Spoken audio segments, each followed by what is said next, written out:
Care ઇમિગ્રેશને મને document કેવી રીતના અંદર ફાઇલમાં કરવાના, કેવા ડોક્યુમેન્ટ જોઈશે, મારે કઈ વસ્તુનું ધ્યાન રાખવાનું છે એનું સાથે સાથે કે F2 માટે ત્યાં આગળ ક્ષિતિજને કેવી રીતના અપ્લાય કરવું યુનિવર્સિટીમાંથી, તો એના માટે હેલ્પ કરી છે. ડેટ જ્યારે લેવાની હતી ત્યારે એમને હેલ્પ કરી છે. તો એમનો ખૂબ સપોર્ટ રહ્યો છે. હેતા મેમ બી ઇન્ટરવ્યૂ માટે બહુ સરસ રીતે પ્રેક્ટિસ કરાવતા હતા. ચાંદની મેડમ પણ ડોક્યુમેન્ટમાં રેગ્યુલર ફાઇલ ચેક કરે, ક્યારે આવવાનું છે એનું સ્કેડ્યુલ અમને કરી આપતા હતા. નિશ્ચિત સર પણ સરસ રીતે, થોડું એમનું સ્ટ્રિક્ટ છે પણ એ અમારા માટે જ છે કે ઇન્ટરવ્યૂમાં એ ટાઈમ પર અમે નર્વસ ના થઈએ અને સરખી રીતના આન્સર આપીએ. મેં ઇન્ટરવ્યૂ ગુજરાતી લેંગ્વેજમાં આપ્યું છે. અચ્છા. હા. અને માહોલ કેવો થોડો આમ મારી વખતે એકદમ સરસ હતો કે વિઝા રેશિયો પણ હાઈ હતો કે જે પણ મારી આગળમાં ક્યુમાં જે બી હતા મોસ્ટલી બધાને સ્ટુડન્ટ્સ હતા.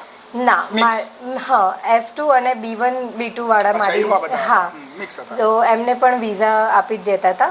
વિઝા રેશિયો ખૂબ સારો હતો, લાઈક 100માંથી 80-85% મળી જતો. અને તમને એવો ડર પણ હતો કે તમારું એકવાર સ્ટુડન્ટ વિઝા રિજેક્શન થયેલું છે 3 વર્ષ પહેલા, 3 years before. हेलो दोस्तों, मैं Nishchit Kumar Patel, adviser of Care Immigration and Visa Services. एक दफ़ा फिर हम आपके साथ जुड़े एक और हमारे F2 एप्लीकेंट को लेके जिनको USA का डिपेंडेंट वीज़ा यानी F2 वीज़ा मिला है. हमारे साथ है जानवी क्षितिज प्रजापति.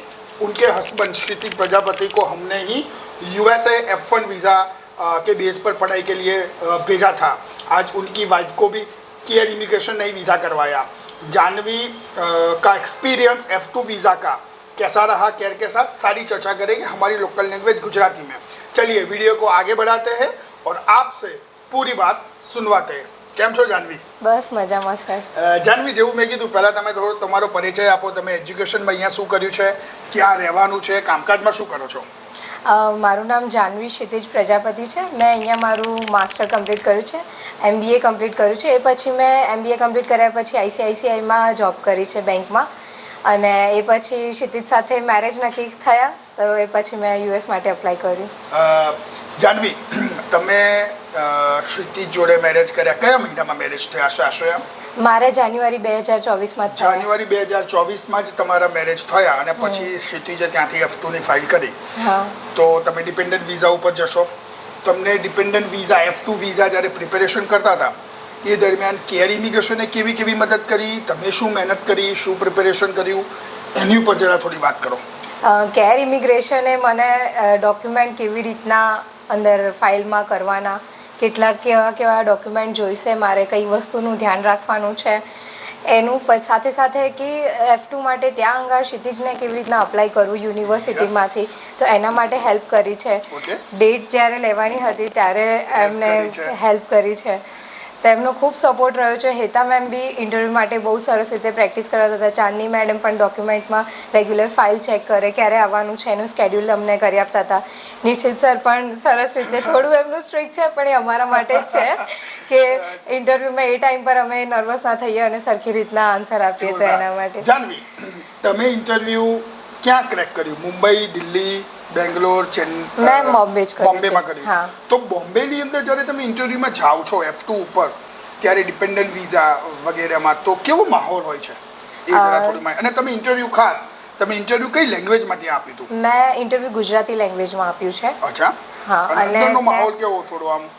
મારી વખતે એકદમ સરસ હતો કે વિઝા રેશિયો પણ હાઈ હતો કે જે પણ મારી આગળમાં ક્યુમાં જે બી હતા મોસ્ટલી બધાને સ્ટુડન્ટ્સ હતા.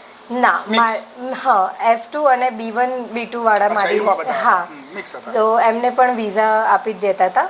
વિઝા રેશિયો ખૂબ સારો હતો, લાઈક 100માંથી 80-85% મળી જતો. અને તમને એવો ડર પણ હતો કે તમારું એકવાર સ્ટુડન્ટ વિઝા રિજેક્શન થયેલું છે 3 વર્ષ પહેલા, 3 years before.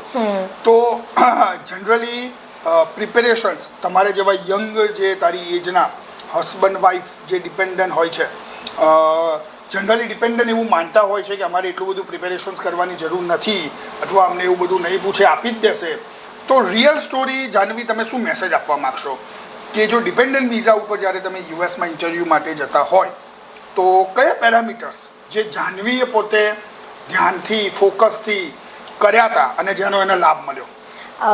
જે હું જે મેઇન કહેવા માંગુ છું કે જે હોય તમારું જે બી રિલેશનશિપ હોય કે તમે કેવી રીતના મળ્યા છો અચ્છા. એ બધી જ વાત એ લોકો બહુ વધારે ફોકસ આપે છે કે તમારું રિલેશનશિપ કેવું બહુ છે. જ ટ્રુ વાત કરે છે જાનવી, આ બહુ જ પર્સનલ એક્સપિરિયન્સથી કહી રહી છે. હા. હા પ્લીઝ.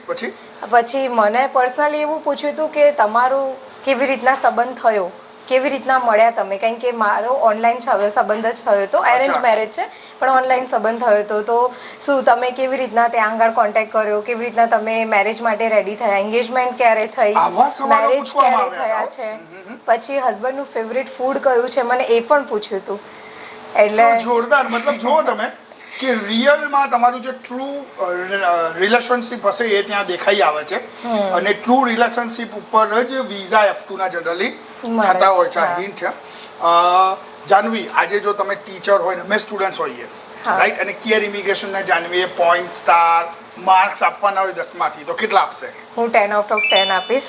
આમના હસબન્ડને પણ ક્ષિતિજનો વિડીયો જો ના જોયો હોય તો અમારી યુટ્યુબની લિંકમાં અવેલેબલ છે સ્ટુડન્ટ્સનો વિડીયો, જ્યારે એ સિંગલ હતો. હા, સિંગલ જ હતો ને? સિંગલ હતા. હા, એટલે એ પૂછવું પડે હવે. અને અત્યારે એને આ ડિપેન્ડન્ટના બી વિઝા અમે જ પ્રાપ્ત કર્યા છે. બહુ જ આનંદની બાબત છે અમારા માટે કે જાનવી ત્યાં જાય અને બહુ જ સારી રીતે એનો સમય ક્ષિતિજની જોડે વ્યક્ત કરે એવી અમારી દિલથી શુભકામનાઓ. અને આ રહ્યા એના વિઝાની copy. Janvi, congratulations. Thank you so much. ऐसे ही और स्टूडेंट्स, पेरेंट्स और क्लाइंट्स की जर्नी केयर इमिग्रेशन आपके साथ शेयर करता रहेगा. अगर आपका भी ड्रीम है डिपेंडेंट के साथ या ऐसे ही स्टूडेंट वीज़ा लेना स्कॉलरशिप के साथ पढ़ाई के लिए, तो केयर इमिग्रेशन की एक्सपर्ट टीम से जरूर कांटेक्ट कीजिएगा. Thank you very much for watching the video.